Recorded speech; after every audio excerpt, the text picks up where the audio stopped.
children that have participated in this.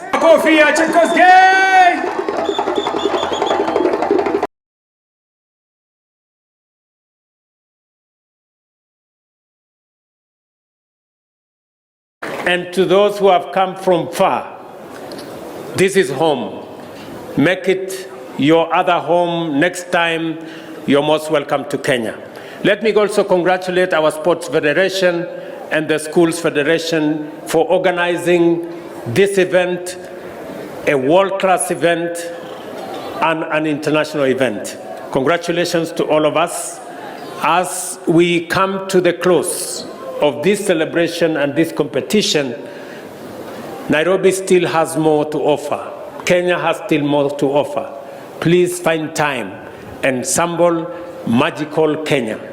You will find a lot around Nairobi and around Kenya to see.